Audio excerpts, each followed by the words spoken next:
السلام علیکم ورحمۃ اللہ وبرکاتہ۔ الحمد للہ وحدہ والصلاة والسلام علی من لا نبی بعدہ۔ فاعوذ باللہ من الشیطان الرجیم، بسم اللہ الرحمن الرحیم۔ ربنا وابعث فیہم رسولا منہم يتلو عليهم آياتك ويزكيهم ويعلمهم الكتاب والحكمة وإن كانوا من قبل لفي ضلال مبين۔ اللهم صل وسلم وبارك على روح سيدنا محمد في الأرواح، وصل وسلم على قلب محمد في القلوب، وصل وسلم على جسد سيدنا محمد في الأجساد، وصل وسلم على قبر محمد في القبور۔ اللهم رب اشرح لي صدري ويسر لي امري واحلل عقدة من لساني يفقهوا قولي۔ اسٹیج پہ جلوہ افروز علماء کرام، معزز سامعین اعظام،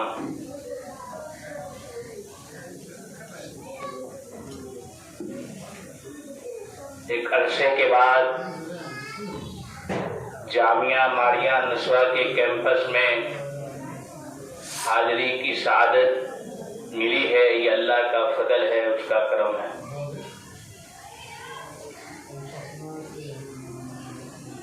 آج ختم بخاری شریف بھی ہے۔ وہ بچیاں جو اس سال دور حدیث میں تھی، آج ان کا ختم بخاری بھی ہے، اور ابھی ایک بچی نے حفظ قرآن کی بھی تکمیل کی ہے۔ میں سب سے پہلے اس بچی کے والدین اور کے والد محترم حضرت مفتی شکیل صاحب شیخ الحدیث دارالعلوم اسلامیہ امارت شریعہ کو مبارکباد پیش کرتا ہوں، اور اس مدرسے کے ناظم اعلیٰ حضرت دعا مفتی نثار صاحب اور اس بچی کے استاد محترم جنہوں نے بڑی ارکریزی جانسوزی کے ساتھ اس بچی پہ محنت کیا، جس کے نتیجے میں آج اس بچی نے قرآن کے 30 پارے کو اپنے سینے میں محفوظ کیا۔ میں دل کی گہرائی سے ان کو مبارکباد پیش کرتا ہوں۔ ابھی ہم نے قرآن مقدس کی ایک آیت تلاوت کی ہے۔ یہ جد الانبیاء والمرسلین، امام الموحدین سیدنا ابراہیم خلیل الرحمن علیہ الصلاۃ والتسلیم کی یہ دعا ہے۔ حضرت ابراہیم علیہ الصلاۃ والتسلیم سے پوچھا گیا، سئل عن ابراہیم کیف کنت خلیلا، آپ اللہ کے دوست کیسے بنے؟ تو حضرت ابراہیم علیہ الصلاۃ والتسلیم نے فرمایا، بذلت نفسی للنیران ولدی للقربان مالی للرفان ولدی للرحمن ولدی للقربان مالی للرفان قلبی للرحمن قال خلیل الرحمن۔ میرے رب نے کہا ابراہیم جان پیش کرو، تو میں نے اپنی جان کو آگ پر پیش کر دیا۔ اللہ نے کہا ابراہیم اولاد پیش کرو، تو میں نے اپنی اولاد کی حلق پہ چھری چلا دی۔ اور جب اللہ نے کہا ابراہیم وطن کی قربانی پیش کرو، تو ہم نے اپنے وطن کو چھوڑ دیا۔ اور جب اللہ نے کہا ابراہیم مال پیش کرو، تو میں نے اپنے مال کو مہمان پر قربان کر دیا۔ اللہ نے کہا ابراہیم اپنے دل کو مخلوق سے ہٹا لو، میں نے اپنے دل کو مخلوق سے ہٹا کر خالق سے جوڑ دیا۔ تب اللہ نے فرمایا تم میرے خلیل ہو۔ حضرات، باہر جتنے لوگ ادھر ادھر بیٹھے کھڑے ہیں، ان سے ہماری مؤدبانہ درخواست ہے کہ اندر محفل میں بس میں تشریف لائیں اور تشریف لانے کی زحمت گوارا کریں۔ حضرات اساتذہ کرام اس چیز کو دیکھ لیں۔ جب حضرت ابراہیم علیہ الصلوۃ والتسلیم نے اللہ کے حضور جان پیش کیا، مال پیش کیا، اولاد پیش کی، تو پھر اللہ تبارک و تعالیٰ نے فرمایا ابراہیم اب تم مجھ سے مانگو جو مانگتے ہو۔ تو یہی دعا جو ابھی ہم نے پڑھی ہے، جو حضرت ابراہیم علیہ الصلوۃ والتسلیم کی دعا ہے، فرمایا ربنا وابعث فیہم، پروردگار عالم انہی میں ایک رسول بھیج دے، یتلو علیہم،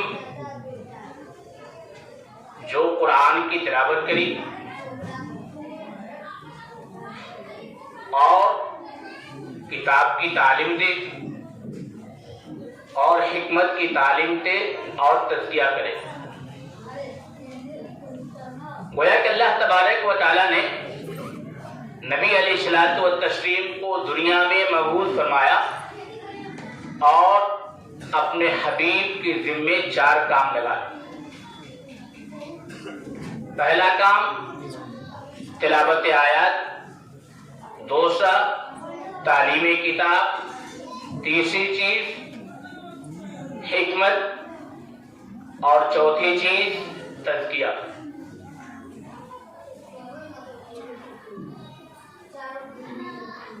قرآن کا سب سے پہلا حق یہ ہے کہ اس کی تلاوت کی جائے۔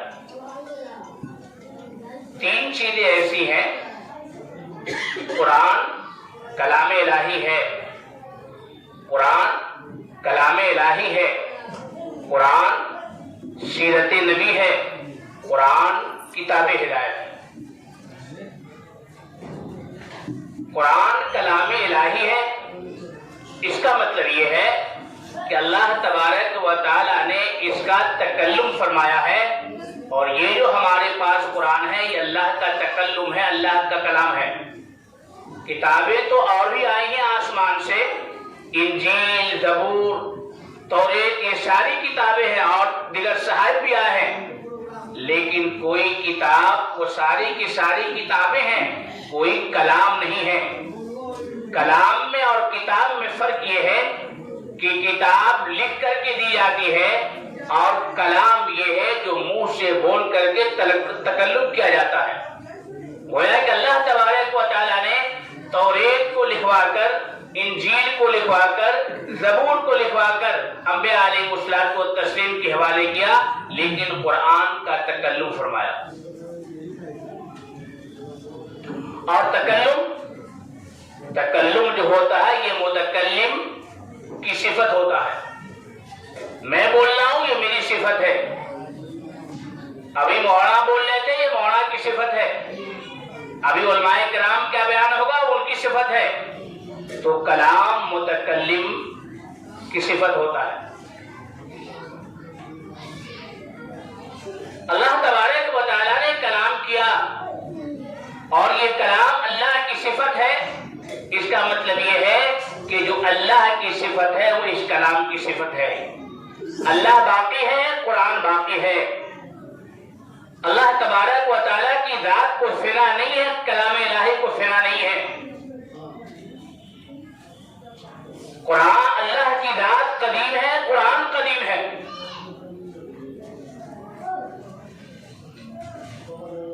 جس طرح اللہ کی ذات کو فنا نہیں، کلام کو فنا نہیں۔ اور جب قرآن اللہ کا کلام ہے تو ہر آدمی اپنے فن کو بولتا ہے۔ جب عالم بیان کرتا ہے، علم کی بات کرتا ہے، وکیل بات کرتا ہے، وکالت کی بات کرتا ہے، ڈاکٹر بات کرتا ہے، اپنے فن کی بات کرتا ہے۔ تو اللہ تبارک و تعالیٰ نے جب کلام کیا ہے تو ظاہر ہے کہ اللہ تبارک و تعالیٰ کی صفات اس قرآن کے اندر موجود ہے۔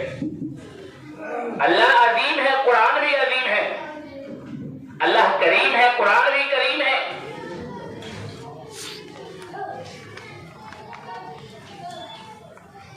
جب یہ قرآن جو اللہ کا تکلم ہے اور یہ قدیم ہے، تو حدیث کے اندر آتا ہے کہ جب کسی حافظ کا انتقال ہوتا ہے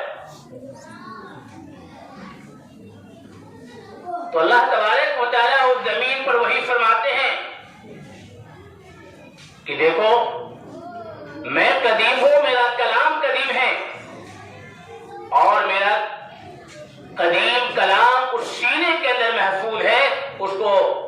ضائع نہ کرنا. لوہے کو ڈال دے, ہیوی رڈ کو ڈال دے زمین میں, زمین اسے گلا دیتی ہے. لیکن اگر حافظ قرآن پوری زندگی قرآن پہ عمل کیا ہے, حلال کو حلال جانا ہے, حرام کو حرام جانا ہے, خدا کی قسم قبر اس کی مٹی کو نہیں کھاتی. آسمان اور زمین کی تخلیق سے پہلے حدیث میں آتا ہے کہ اللہ نے اپنے کلام کی تلاوت کیا, فرشتوں نے غور سے سنا, اور جب فرشتوں نے غور سے سنا تو فرشتوں پہ ایک کیفیت اور ایک وجہ طاری ہوئی, اور فرشتے نے کہا کتنی خوش نصیب ہے وہ قوم جس کو یہ کتاب دی جائے گی, کتنی خوش نصیب ہے وہ ہونٹ جو تلاوت کرے گی, اور کتنی خوش نصیب ہے وہ قوم جو اس کی تلاوت کرے گی, اور کتنی خوش نصیب ہے وہ سینہ جو اپنے اندر محفوظ کرے گا.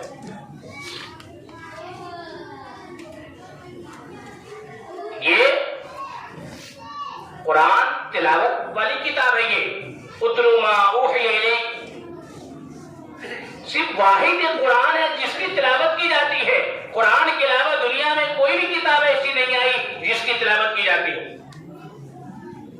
توریت کی تلاوت نہیں, انجیل کی تلاوت نہیں, زبور کی تلاوت نہیں, بلکہ تمام صحیفوں میں کسی کی تلاوت نہیں. اور جتنی بھی آج دنیا کے اندر مذاہب ہیں اور ان کی جتنی کتابیں ہیں, کسی کتاب کو پڑھا نہیں جاتا ہے. قرآن ایک مقدس کتاب ہے جس کی تلاوت ہوتی ہے, اور اسی تلاوت کی وجہ سے یہ قرآن محفوظ ہے. اسی تلاوت کی وجہ سے یہ قرآن محفوظ ہے. قرآن کی تلاوت یہ بہت بڑی سعادت ہے. اللہ کے نبی صلی اللہ علیہ وسلم نے فرمایا ان فی الجنت نہرن, جنت میں ایک نہر ہے, اسمہ ریان, اس نہر کا نام ریان ہے. علیہ مدینۃ من مرجان, اس پہ مرجان کا ایک محل ہے. لہو 70,000 باب من ذهب وفضہ, اس کے اندر 70,000 دروازے ہیں سونے اور چاندی کے. اور یہ کس کو ملے گا؟ میرا حامل قرآن, یا حامل قرآن کو, حافظ قرآن کو ہی ملے گا. جب فرشتے جنت میں داخل ہوں گے پہلا دروازہ کھولے گا, 70,000 فرشتے اس حافظ قرآن کو سلام کریں گے اور تحفہ پیش کریں گے. دوسرا دروازہ کھلے گا, 1,40,000 فرشتے نکلیں گے اور وہ تحفہ پیش کریں, سلام پیش کریں گے اور تحفہ پیش کریں گے. تیسرا دروازہ کھلے گا, 2,80,000 فرشتے نکلیں گے, سلام پیش کریں گے اور تحفہ پیش کریں گے. آخری دروازہ کھلے گا جس میں کئی کروڑ فرشتے نکلیں گے اور اس حافظ قرآن کو سلام کریں گے اور تحفہ دیں گے. یہ بڑی اونچی کتاب ہے, اس کے پڑھنے پہ بڑا ثواب ہے. یہ قرآن کس کے لیے نازل ہوا ہے؟ یہ قرآن اگرچہ تمام دنیا کے انسانوں کے لیے ہدایت ہے, لیکن یہ کتاب تو نازل ہوئی ہے, یہ قرآن نازل ہوا ہے مسلمانوں کے لیے. برادر وطن اس کو نہیں پڑھتے, آپ کی کتاب. یہودی اس کو نہیں پڑھتے, مسلمان کی کتاب. عیسائی اس کو نہیں پڑھتے, مسلمان کی کتاب. مجوسی اس کو نہیں پڑھتے, مسلمان کی کتاب. اور بحریہ اس کتاب کو نہیں پڑھتا, یہ آپ کی, یہ مسلمان کی کتاب ہے. لیکن مسلمان بھی نہیں پڑھتے. جس کی کتاب کو ساری دنیا سمجھ رہی ہے کہ مسلمان کی کتاب ہے, مسلمان اس قرآن کی تلاوت نہیں کرتا. جس قرآن کی تلاوت کو اللہ نے خود کیا, اتنی عظیم کتاب, ہم اس کی قرآن کی تلاوت سے بالکل منہ موڑے ہوئے ہیں. تو یہ بڑی سعادت مندی ہے کہ ہم قرآن کی تلاوت کریں اور اپنا معمول بنائیں. حدیث کے اندر آتا ہے کہ اللہ تبارک و تعالیٰ کے لیے کچھ اہل ہے زمین پر, گھر والے ہیں. اللہ کی ذات تو اولاد سے پاک ہے, اللہ کی ذات تو اہل سے پاک ہے. قل اللہ احد اللہ الصمد لم یلد ولم یولد ولم یکن له کفوا احد, لم يتخذ ولدا ولم يكن له شريك في الملك ولم يكن له ولي من الذل وكبره تكبيرا. اللہ کی ذات تو اولاد سے پاک ہے، بے نیاز ہے۔ پھر حدیث کے اندر آقا صلی اللہ علیہ وسلم فرما رہے ہیں، اللہ فرماتے ہیں کہ زمین پہ ہمارے کچھ اہل ہیں۔ صحابہ رسول اللہ ومنہم، وہ کون ہے اللہ کے اہل؟ فرمایا ہم اہل قرآن و اہل اللہ، ارے جو قرآن کا پڑھنے والا ہے، جو اللہ والا ہے، یہی ہمارے اہل کے گھر کے لوگ ہیں۔ گویا کہ اللہ تبارک و تعالیٰ نے یہ اجازت دیا حافظ کو اپنے گھر اپنا گھر والا قرار دیا۔ آخرت کے اندر کتنی اس کی نوازشیں ہوں گی، اللہ تبارک و تعالیٰ کتنا اس کو نوازے گا۔ دوسری چیز جو نبی پاک صلی اللہ علیہ وسلم کے ذمے جو کام لگایا گیا وہ تلاوت کی تعلیم کتاب۔ تلاوت آیات تو الفاظ کے ہوتے ہیں، تلاوت الفاظ کی کیے جاتے ہیں۔ دوسری چیز ہے تعلیم کتاب۔ تعلیم کتاب اس کے معنی، مطالب اور اسی کے ضمن کے اندر احادیث بھی آئیں گے۔ اور تیسری چیز ہے حکمت، جس کو امام احمد بن حنبل رحمۃ اللہ علیہ نے فرمایا کہ اس سے مراد سنت ہے، جس کا دوسرا مفہوم فقہ اسلامی ہو۔ اور چوتھی چیز تزکیہ ہے، چوتھی چیز تزکیہ۔ تزکیہ کیا ہے؟ اپنے سینے سے عقائد کو، غلط عقائد کو صاف کرنا، مال کو صاف کرنا، معیشت کو صاف کرنا، اپنے ظاہر کو صاف کرنا، باطن کو صاف کرنا، اسی کا نام تزکیہ ہے۔ اور حقیقت یہ ہے کہ تلاوت قرآن بھی تزکیہ قلب کے لیے ہے، آیت اور تعلیم کتاب بھی تزکیہ کے لیے ہے، کتاب سنت کی تعلیم بھی تزکیہ نفس کے لیے۔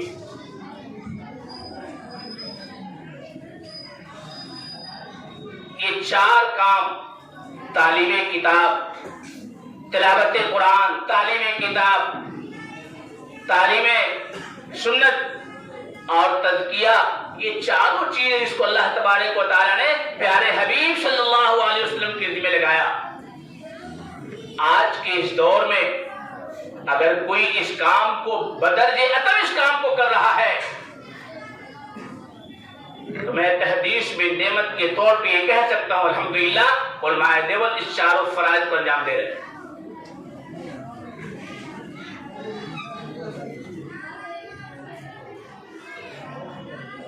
حضرت شیخ الہند رحمۃ اللہ علیہ، انہوں نے تو مدارس کے جال بچھائے، انہوں نے فقہ کی خدمت کی لوگوں نے، حدیث کی خدمت کی لوگوں نے، تفسیر کی خدمت کی لوگوں نے۔ صرف 300 سے زائد علماء دیوبند کی تفاسیر ہیں، عربی میں، اردو میں، فارسی میں، اور ایک ایک تفسیر کوئی 20 جلد، کوئی 30 جلد کے اندر۔ فقہ کی خدمت اس نے کی ہے، حدیث کی خدمت اس نے کی ہے، ساری خدمت اللہ تبارک و تعالیٰ سے یہ ہے، اور مدارس کے جال تو انہوں نے بچھایا ہے۔ جب مدارس کی بات آئی، میں ایک بات عرض کرتا چلوں، ابھی ہمارا آپ جامعہ ماریہ نسوہ میں بیٹھے ہوئے ہیں، ہم لوگ بے بنیاد نہیں ہیں، ہم لوگ صاحب بنیاد ہیں، ہم لوگ صاحب اساس ہیں، ہم بے بنیاد نہیں ہیں۔ ہمارا آپ جامعہ ماریہ میں بیٹھے ہوئے ہیں، کیا آپ سمجھ رہے ہیں کہ جامعہ ماریہ نسوہ کی بنیاد یہاں ہے؟ اور بھی اس علاقے کے اندر بہت سے مدارس ہیں، کیا آپ جانتے ہیں کہ اس مدرسے کی بنیاد موتیہاری، ڈھاکہ اور چمپارن میں ہے؟ کیا آپ جانتے ہیں کہ دارالعلوم دیوبند کی بنیاد دیوبند میں ہے؟ کیا آپ جانتے ہیں کہ مدارس کی بنیاد سہارنپور میں ہے؟ کیا آپ جانتے ہیں کہ یہ ندوہ کی بنیاد لکھنؤ کے اندر ہے؟ نہیں، ہماری بنیاد کہیں اور ہے۔ میں پورے اعتماد کے ساتھ میں کہتا ہوں علماء کے سامنے کہ مسجد نبوی بعد میں بنی ہے، حرم شریف کے اندر نماز بعد میں ادا کی گئی ہے، مدرسہ سب سے پہلے بنا ہے۔ اللہ کے نبی صلی اللہ علیہ وسلم نے دار ارقم میں لوگوں کو جمع کر کے جو قرآن پڑھایا تھا، وہ دنیا کا سب سے پہلا مدرسہ تھا جس کی بنیاد آپ صلی اللہ علیہ وسلم رکھی۔ تو مسجد نبی کی بنیاد بعد میں رکھی گئی، خانہ کعبہ کے اندر نماز بعد میں ہوئی، لیکن قرآن کی تعلیم یعنی مدرسہ کی بنیاد پہلے پڑی ہے۔ اس سے میں کہتا ہوں یہ ہمارے مدارس یہ بنیاد نہیں ہے، ہم تو صاحب بنیاد ہیں۔ یہ جتنے مدارس ہیں ہندوستان کے اندر، جتنے مدارس ہیں دنیا کے اندر، یہ تمام مدارس، آج لوگ مدارس کے پیچھے پڑے ہوئے ہوں، وہ مدارس کے خلاف سازش ہو رہی ہے، مدارسوں کو بند کرنے کی باتیں ہو رہی ہیں، لیکن آپ یاد رکھیے ہمارے مدارس ہم بے بنیاد نہیں ہیں، اور ہمارے یہ تمام مدارس کی بنیادیں یہاں نہیں، ہمارے تمام مدارس یہاں سے اڑتا ہے،